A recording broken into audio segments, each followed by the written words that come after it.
Merci beaucoup d'abord, merci pour votre accueil, merci de vous être déplacé aujourd'hui pour cette conférence de presse.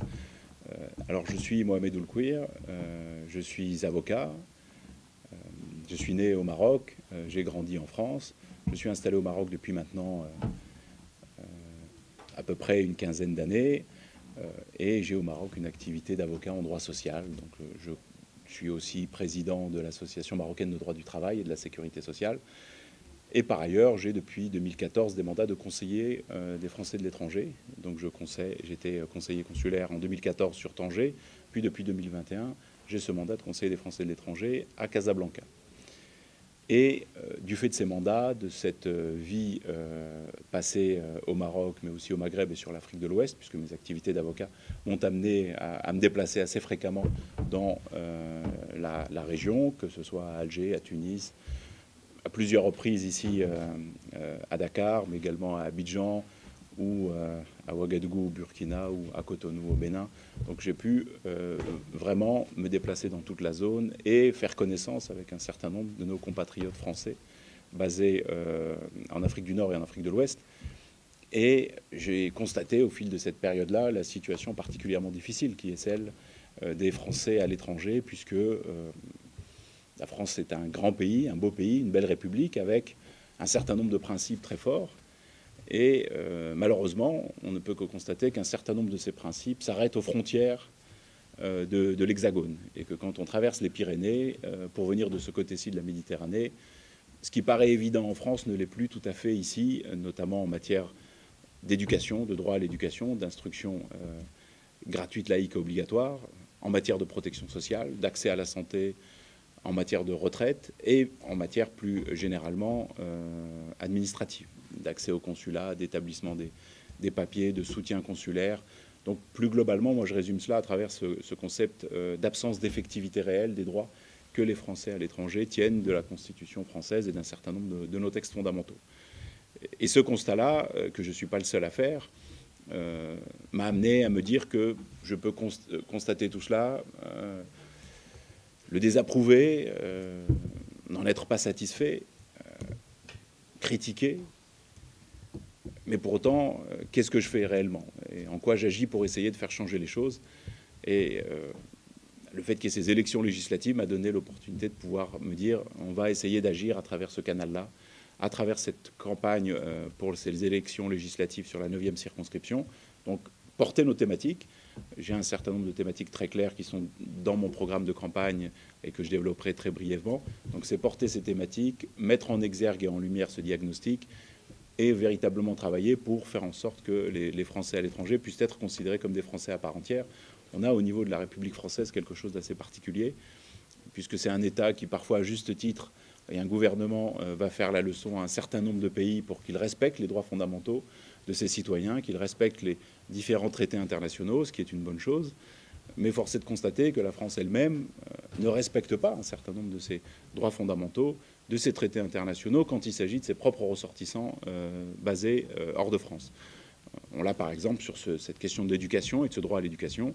Au-delà de tous les textes français, il y a aussi un certain nombre de traités internationaux, notamment le Pacte international sur les droits civils et politiques de 1966, qui prévoit très clairement un droit à l'éducation que la plupart des États se sont engagés à mettre en œuvre, à l'éducation gratuite.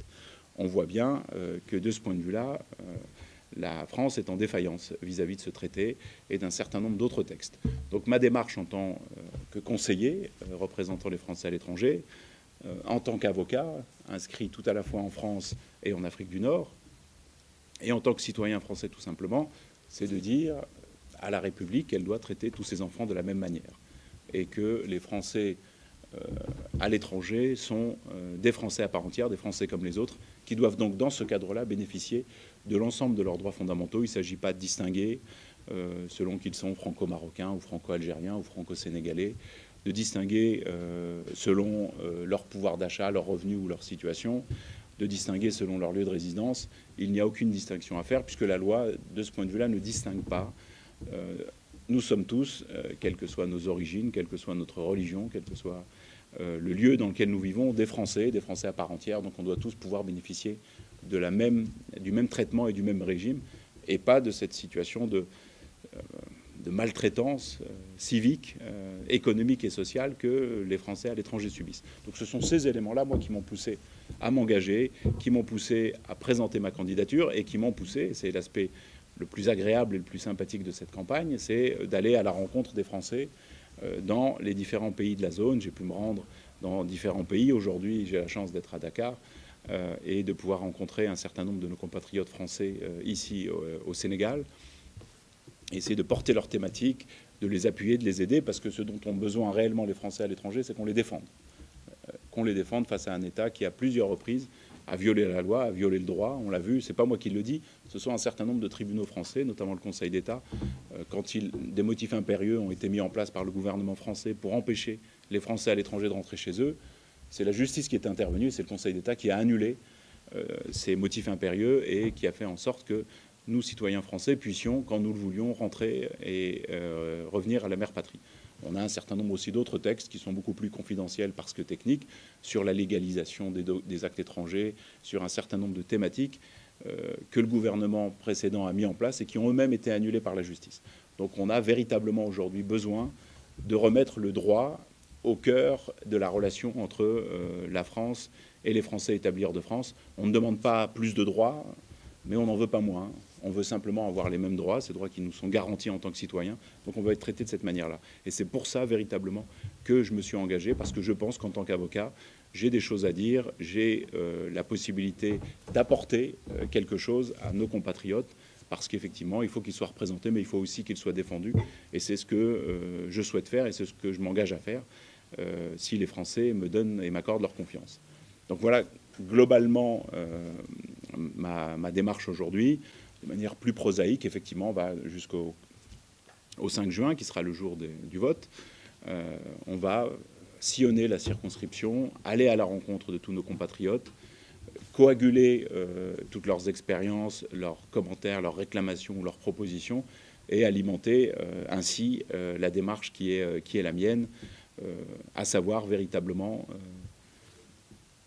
faire des Français à l'étranger des Français à part entière, et ne pas les voir, et ça me déplore et ça me désole de les voir considérés comme des Français de seconde zone, voire parfois qu'on questionne leur citoyenneté française.